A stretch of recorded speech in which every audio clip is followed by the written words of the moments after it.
Қара да, хан да, төре де, тоқтаған сөзге көнеде.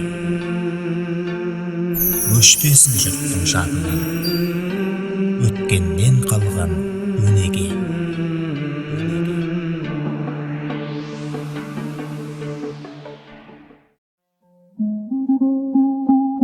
Әз Жәнібектің 60 биі болған екен.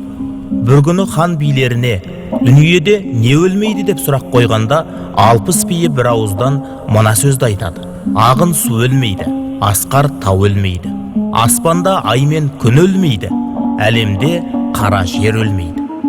Сонда жиренше шешен бәріне қарсы шығып былай деп: ағын судың өлгені 6 ай қыста қатқаны, асқар таудың өлгені басын бұлттың жапқаны, ай мен күннің өлгені еңкейіп барып батқаны, қара жердің өлгені қар астында жатқаны, ажал деген атқан оқ бір Алланың қақпаны.